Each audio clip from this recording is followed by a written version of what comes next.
Hello बच्चों, let's see the question से log n to the base m is equal to alpha plus beta where alpha is an integer and beta belongs to 0 to 1. If m and alpha are relative prime and alpha plus m is equal to 7, then minimum integral value of n is a part 25, b part 32, c part 6, d part 81. तो question को solve करने से पहले हम इसका basic concept सीखेंगे, इसके regarding question को सॉल्व करेंगे. That is solution. की कॉन्सेप्ट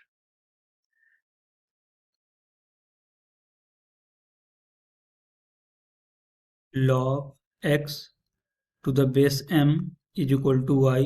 यहाँ से हमें x से क्या मिलेगा, x is equal to m की power y and relative prime the set of any two natural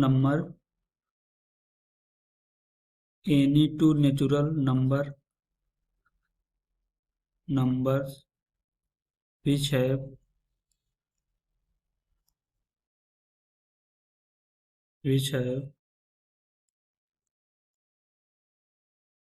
SCF is equal to 1.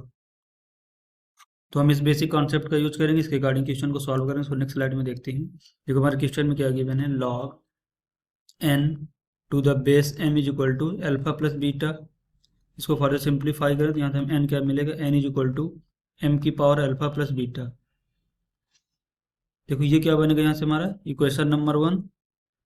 और क्वेश्चन में हमारा क्या गिवन है कि alpha plus m is equal to 7, alpha plus m is equal to 7. और alpha और m हमारे क्या हैं, रिलेटिव प्राइम है. तो रिलेटिव प्राइम देखो क्या होते हैं, वो set of any two natural numbers which have SCF1, जिनका SCF1 हो. देखो अगर अल्फा को हम 1 लेट कर लें और m को 6 लेट कर लें तो 1 प्लस 6 हमारा 7 हो जाएगा. और 1 और 6 का हमारा SCF कितना मिलेगा, 1. ये भी तो हो सकता है, 6, 1 भी हो सकता है, 2, 5 भी हो सकता है और 5, 2 भी हो सकता है. तो हमारे पास देखो 4 पॉसिबिलिटी हैं. तो हम चारों को चेक करेंगे. तो नेक्स्ट स्लाइड में देखते हैं. यहाँ से हमें क्या मिलेगा, n is equal to m की पावर अल्फा प्लस बीटा. तो देखो हम इसकी इंटीग्रल वैल्यू क्या चाहिए, मिनिमम वैल्यू चाहिए. तो मिनिमम के लिए हमारा अगर m भी, तो मिनिमम m को भी मिनिमम होना पड़ेगा. m भी हमारा क्या होगा यहाँ से मिनिमम. तो देखो m मिनिमम हमारा किन किन केस में आ रहा है, 1 और 6 में हमारा m, और 6 और 1 में तो हमारा यहाँ से m की वैल्यू क्या मिलेगी, एक तो 1 मिलेगी. और दूसरा यहाँ से हम m क्या मिलेगा, 2, 5 में, और 5, 2 में 2 मिलेगा. तो देखो यहाँ से m की हमारी क्या वैल्यू हो सकती है, m इज इक्वल टू हमारा 1 हो सकता है और m इज इक्वल टू हमारा 2 हो सकता है. तो यहाँ से अल्फा कितना मिलेगा हमें, अल्फा की वैल्यू 6 हो सकती है और अल्फा की वैल्यू 5 भी हो सकती है. तो इन दो केस को हम चेक करेंगे. तो यहाँ से हम पुट, तो n क्या मिलेगा हमें, पहले m इज इक्वल टू हम 1 पुट कर रहे हैं, 1. तो अल्फा कितना पुट करना है, 6 हमें, तो 6 प्लस बीटा. तो यहाँ से हमें क्या मिलेगा, n इज इक्वल टू, देखो n इज इक्वल टू 1 मिलेगा. अब देखो n इज इक्वल टू 1 तो नहीं हो सकता, क्यों, क्योंकि जैसे हम log n to the base m is equal to alpha plus beta रखेंगे तो अल्फा प्लस बीटा की वैल्यू हमारी क्या आ जाएगी, यहाँ से 0 आ जाएगी. तो यहाँ से इस वैल्यू को हम सिलेक्ट नहीं करेंगे. तो नेक्स्ट देखते हैं यहाँ से क्या होगा, हमें m इज इक्वल टू हमें क्या मिलेगा, 2 पुट करें और अल्फा इज इक्वल टू कितना हम पुट करें, 5. तो यहाँ से हमें क्या मिलेगा, n इज इक्वल टू 2 की पावर 5 प्लस बीटा. लेट, ये हमारी क्या है, इक्वेशन नंबर 2 है. अब देखिए क्वेश्चन में क्या गिवन है कि beta greater than or equal to 0.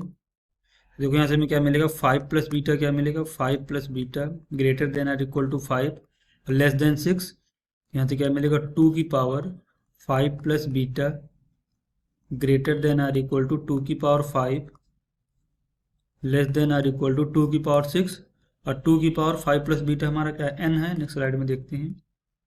तो यहाँ से हमें n क्या मिलेगा, n greater than or equal to 2 की पावर 5 लेस देन 2 की पावर 6. इसको सिंप्लीफाई करें तो यहाँ से हमें n क्या मिलेगा, n greater than or equal to 32 और लेस देन 64। जब मिनिमम इंटीग्रल वैल्यू, तो मिनिमम इंटीग्रल वैल्यू यहाँ से हमें क्या मिलेगी, n इज इक्वल टू 32। तो इसके अकॉर्डिंग देखते हैं हमारा कौन सा ऑप्शन करेक्ट होगा। A part 25, B part 32, C part 6, D part 81। तो option B is the correct answer. Hope you understood it well. Best of luck.